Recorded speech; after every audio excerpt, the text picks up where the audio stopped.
What's up, guys? How we doing today? Hope y'all are doing fantastic. Hope you like my new hat. But anyway, ever since lately, with what's been going on in our political world, all of a sudden we've been having a bunch of experts come out of the woodworks about just certain topics that our president has been. Everything he does, there's always there's experts that know more than him, or that random people on just the internet or whatever that seem to know more than the president does about whatever. And lately it's been economics and tariffs. Like, they know, like, these random people that they know more about that than the government does. And when we're on Facebook, we tend to, or at least I do. I try to, I just scroll through Facebook, which sometimes I don't even know why I do that anymore, but sometimes you'll hear these experts come off. They'll make a meme or something about it, and I'll just scroll the comments and see what they have to say. And it just seems like there's so many experts out there that know everything, and they call some of us that do know a little bit, or even whether we do or don't, they try and say we don't know. We need to research. We need to. And then we have conversations with them, and they don't seem to know very much about it at all. But anyway, they always go default to the you're uneducated, or you need to do your research. You need to. So today we're going to research what reciprocal tariffs are, because everybody on the left seems to know exactly what they are, and us on the right we don't know. So we're going to go over that together, and we're going to learn what reciprocal tariffs are, and we're going to research it together. And hopefully some of you on the left are listen to this too, so hopefully. But anyway, we're gonna kind of go through this, and it's just an article, and it's coming from the Economic Times, which I don't know much about the Economic Times. It sounds like it should be a reputable source because it's Economic Times, but I don't know if they're biased or not. I skimmed the article a little bit, but I haven't really read the article.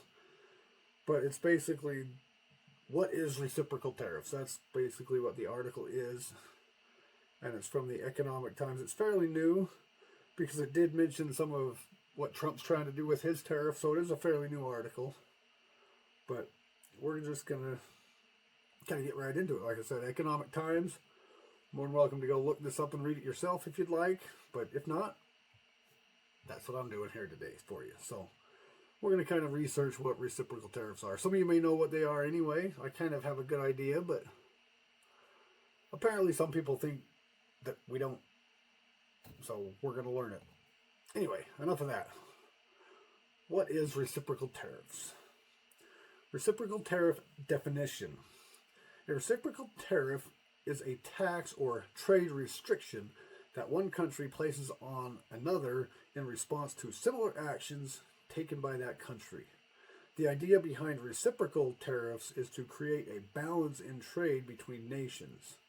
If one country raises tariffs on goods from another, the affected country might respond by imposing its own tariffs on imports from the first country. This response is meant to protect local businesses, preserve jobs, and fix trade imbalances. Reciprocal tariffs can lead to back and forth increases in trade barriers, potentially resulting in a trade war that negatively impacts both economies.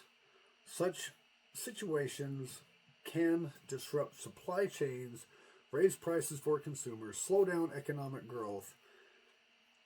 It is important for countries to communicate openly and work together to settle trade issues instead of turning to reciprocal tariffs.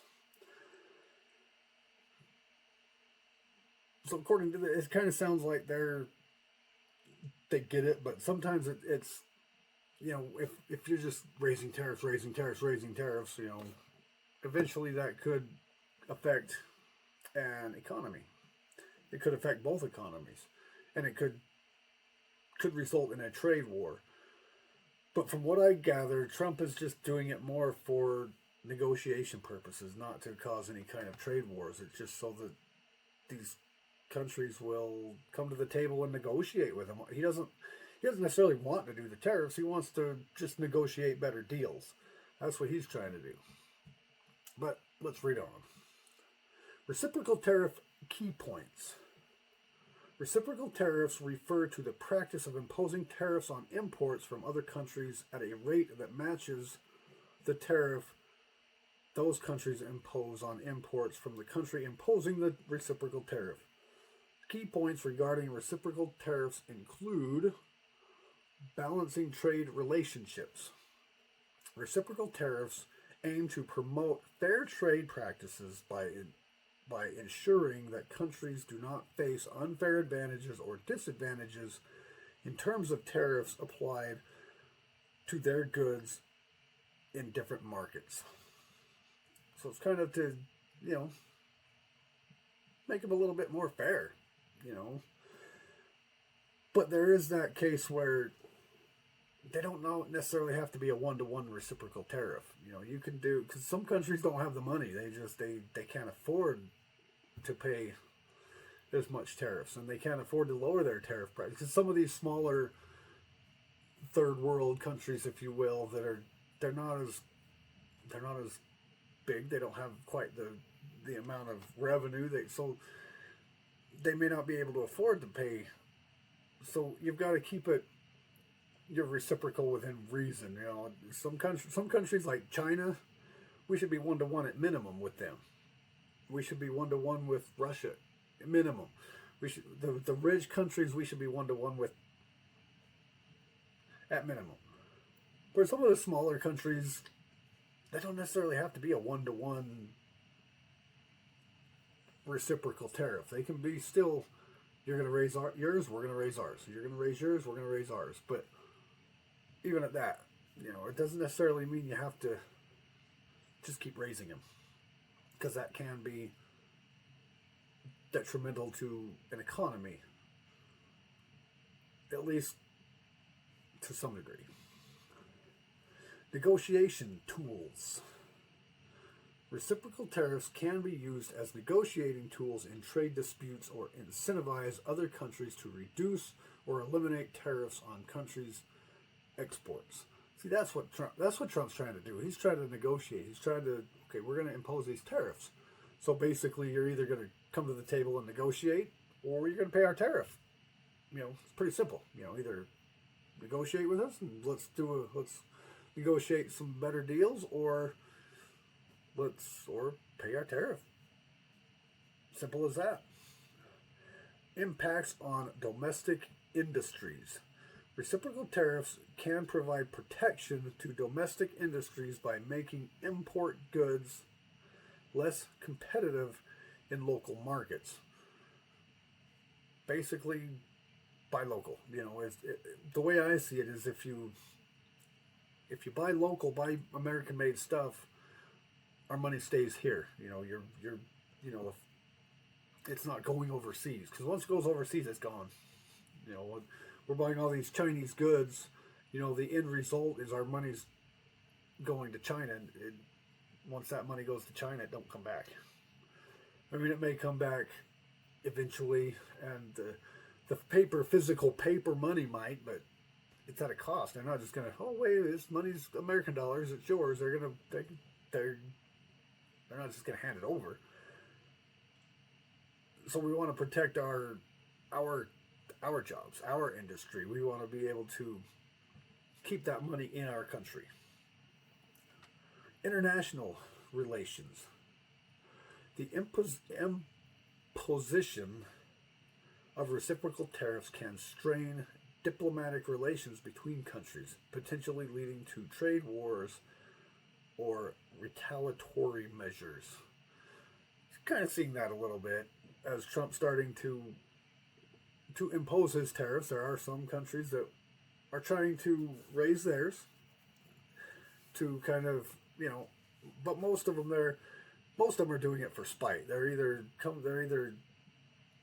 in some of these countries, and they're raising theirs because they don't. But he's getting a lot of calls, and a lot of people are like, all right, we're going to lower our tariffs. They're calling, wanting to make deals, but no deals have done yet. But potentially. And some of these companies that are like, well, we're just going to quit sending our goods to America then. That's going to hurt you a lot more than, America's the most consumer country in the world. We consume the most of anybody. And to just quit bringing your goods to America out of spite to Trump and his tariffs, you're going to be losing way more money than you would if you just pay our tariffs. I mean, plain and simple. You're like taking away all those sales that you would potentially be getting just for the sake of spite, not having to pay our tariffs. You should just pay our tariffs, because if you're just gonna not bring your product to America, you may as well call your company quits. Says me. I mean, it's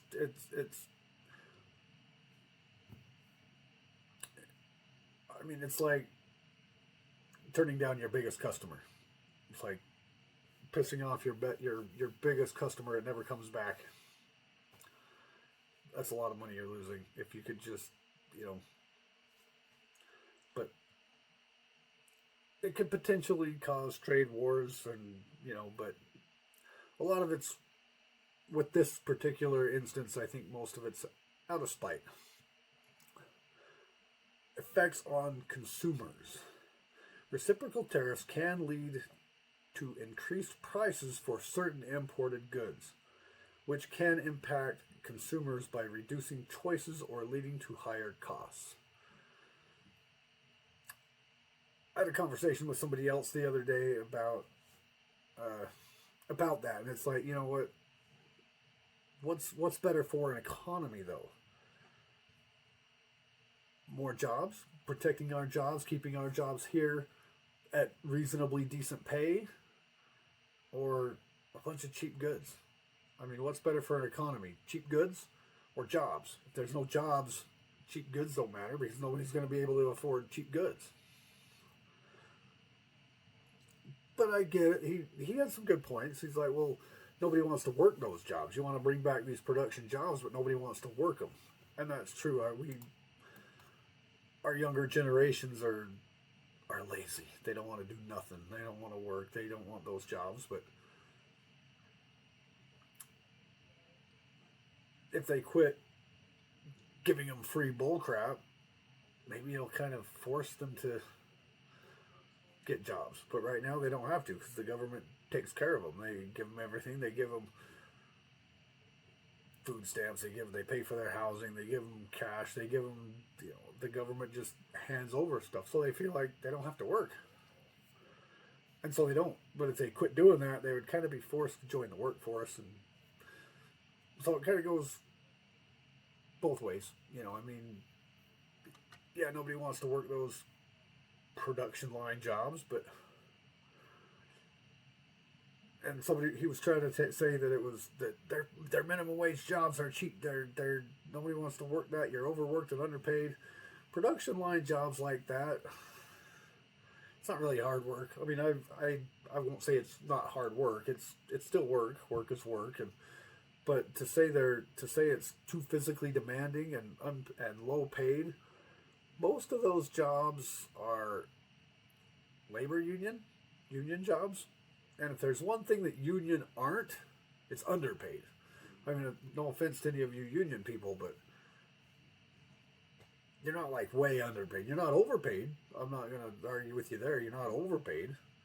You may not even be paid fairly, but you're not underpaid either. You're paid decent. You're paid well enough-ish, I guess. But it's not minimum wage jobs. Those aren't cheap minimum wage garbage jobs like he tried. He tried saying, oh, they're just garbage jobs. Nobody wants to work those. Well, not everybody has the knowledge or experience to work the more higher skilled jobs. Anyway, moving on. Where are we at here? I lost my place here. Oh, okay. Reciprocal tariffs, step by step. Definition of a tariff. Tariffs are taxes that governments place on goods brought in from other countries. They raise the prices of foreign products making local products more appealing. Buy American. Basically, it's buy local goods. For the reason of our money stays here. It doesn't go overseas. The purpose of reciprocal tariffs. The main aim of reciprocal tariffs is to fix trade imbalances and combat unfair trade practices. By setting tariffs that equal those of their trading partners, countries seek to shield their local industries from cheaper foreign goods. Basically, they're trying to protect they try to protect, American small businesses, American companies, those that actually produce products here. They're trying to protect those jobs. And I know global trade is a good thing. Don't get me wrong. I do understand the concept behind global trading because of competition. It helps keep prices lower. It helps keep. But to what degree do we compete with lower prices as opposed to better jobs? Implementation. If a country sees that another country has high tariffs on its exports, it might choose to impose reciprocal tariffs as a way to respond or negotiate. For instance, if country A charges a 10% tariff on imports from country B, then country B might also charge a 10% tariff on imports from country A. Which is what I was getting at before. Yeah, some countries, though, that could really hurt a poorer country that can't afford 10%, and they're trying to keep their economy going, and it's. I do agree it can't be a one-to-one reciprocal tariff across the board to every single country, but that's why you make trade deals. That's why let's come to the table and negotiate a fair deal that's fair for both of us, because we've been getting hammered lately on our trade deals. So these last few presidents that we've had don't know what negotiating trade deals means. They just mean, oh, that's what you want? Okay, done deal. And they don't negotiate. They don't nothing. They just take what they get. They just take what they're offered. The other country comes in with an offer and they just sign it, and there you go. Good job. They don't do much negotiating, or if they do, they don't know how very good. But it is what it is. Impact on trade relationships. Reciprocal tariffs can spark discussions between countries to lower overall tariffs and enhance trade conditions. Wait, what the heck just happened? Hold that thought. My computer just went down on me. My tablet just went black screen. So I got to see what the heck just happened here. Good thing for editing, huh? Like, seriously, what the heck is going on here? That's not what I wanted. Why am I in freaking Walmart?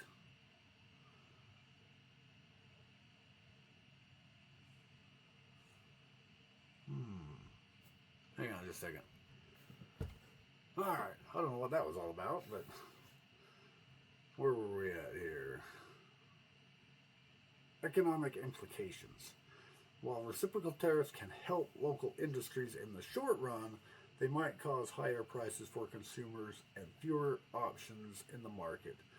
They can also create tension between trading partners and disrupt global supply chains. Historical context. In the past, tariffs were a major source of income for governments until the late 1800s, when other tax methods became more common. Nowadays, tariffs mainly serve as protective measures or negotiating tools, and their roles in government revenue has greatly decreased. That's because they tax their own people.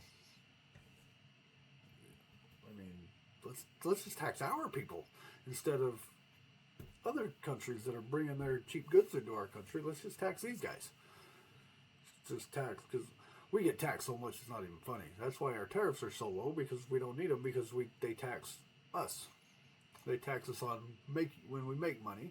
They tax us when we spend money. They tax us when we own property or own some kind of anything. We have to pay taxes on that. They tax us when we die. They tax us when we're born. They tax us on everything. So it's, it is. I mean, that's the new way of doing it. Apparently, is tax our own people. Let's take it from them instead of from those that are not in our country.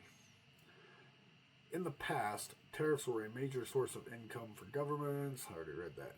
In summary, reciprocal tariffs aim to promote fairness in international trade by matching the import tax set by trading partners, striving to create a fair trading environment. That's what he's trying to do. He's just trying to negotiate more fair deals. He's not trying to necessarily screw other countries over. He's just trying to get us to not be screwed over anymore, because we've been getting screwed over for way too long. The history of reciprocal tariffs. The concept of reciprocal tariff policies started in the 19th century when countries began using tariffs to shield their local industries and boost economic development. Reciprocal tariffs, or reciprocal trade agreements, involve nations agreeing to lower or remove tariffs on goods in a mutual way. See, a mutual way, that doesn't necessarily mean one-to-one. We'll lower ours a little, but you lower yours a little, but it doesn't necessarily have to be a one-to-one thing. A notable early example is the Cobden Cavalier Treaty of 1860 between Britain and France, which significantly cut tariffs between the two nations, enhancing their trade and economic collaboration. In the early 20th century, reciprocal tariff policies became more prominent with the Smoot-Hawley Tariff Act in the United States in 1930. This act raised tariffs on many imported goods, prompting other countries to retaliate with their own tariffs, worsening the Great Depression. After World War II, reciprocal tariff policies played a crucial role in international trade talks. The General Agreement on Tariffs and Trade, the GATT, was created in 1947 to lower tariffs and encourage free trade through reciprocal agreements. Reciprocal agreements, still that same reciprocal word. Recently, reciprocal tariff policies have sparked debate in global trade. For instance, the Trump administration imposes tariffs on imports from major trading partners like China, claiming unfair trade practices and a need to protect U.S. industries. In retaliation, these countries enact their own tariffs, leading to raising trade tensions. Reciprocal tariff policies have historically been a means for countries to defend their local industries, stimulate economic growth, and negotiate trade deals. While they can be useful for these purposes, they also risk causing trade conflicts and obstructing global economic cooperation. Donald Trump and reciprocal tariffs. So now we're kind of getting into what Trump wants. Key points regarding Donald Trump's approach to reciprocal tariffs include Trump's belief in unfair trade. The imposition of reciprocal tariffs is based on Trump's view that American businesses have been disadvantaged by what he perceives as unfair trade practices by other countries. He seeks to level the playing field by implementing tariffs that mirror those put in place by trade partners. Well, think what you want, but he's been in business for a long time, and he knows. Computer just did it again. but he knows what. I mean, he does deals. He's been making deals forever. That's what he does. The art of the deal. Let's see if I can get back to that. My thing keeps being all weird. See, now it's taking me back to freaking Walmart again. What the? Like, this is stupid. Okay, I gotta find that again. But it takes us. I mean, he's been doing business for years. He's been making trade deals for a long time. Not necessarily country to country, but business to business, business to country. He's been doing trade deals for a long time. So it's not like it's.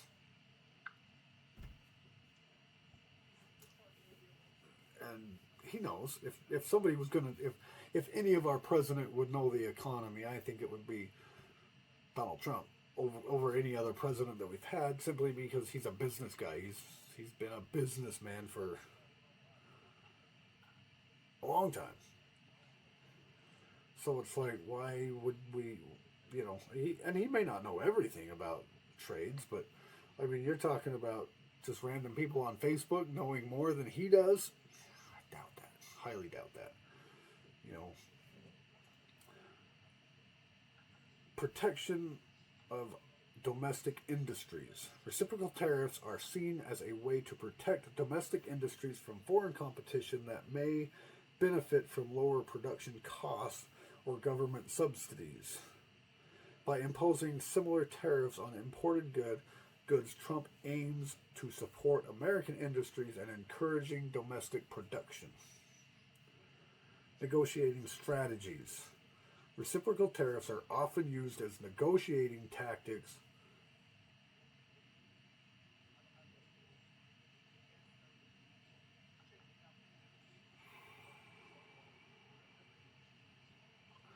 Okay, this keeps doing it. I don't know what to do.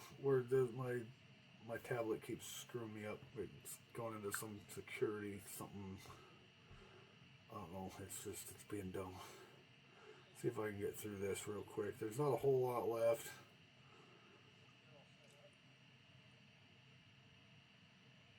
I mean, there's still quite a bit, but that kind of gets the gist of it. He's just doing it to basically negotiate, bring people to the table, and quit taking advantage.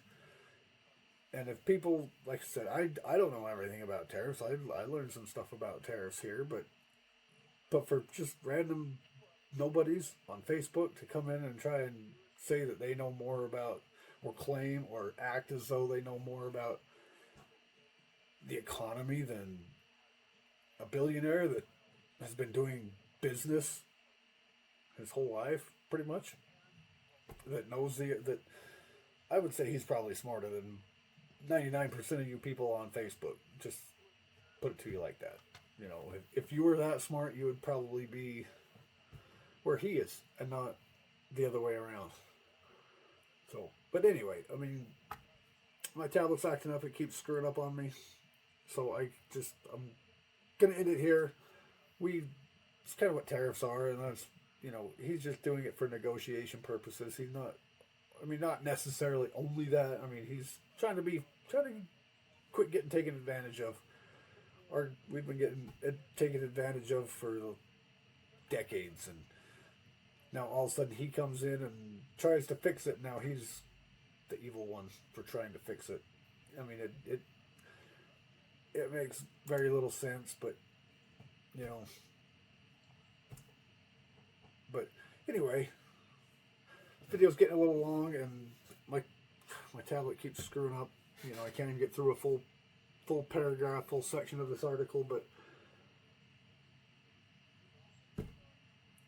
just use some common sense, do some research, and that goes for both sides, right, left, whatever. Do some research before you start running your mouth. I try it.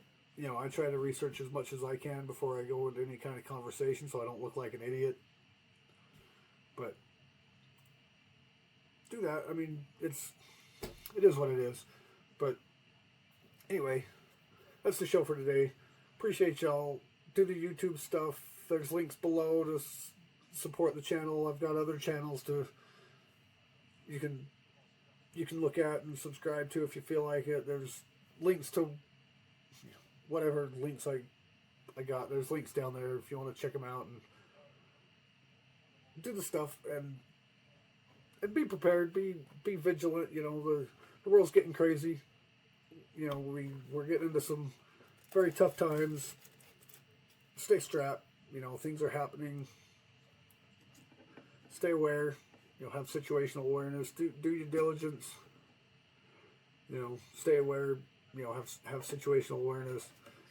Like I said, stay armed. And anyway, appreciate you. Love you. See you in the next one.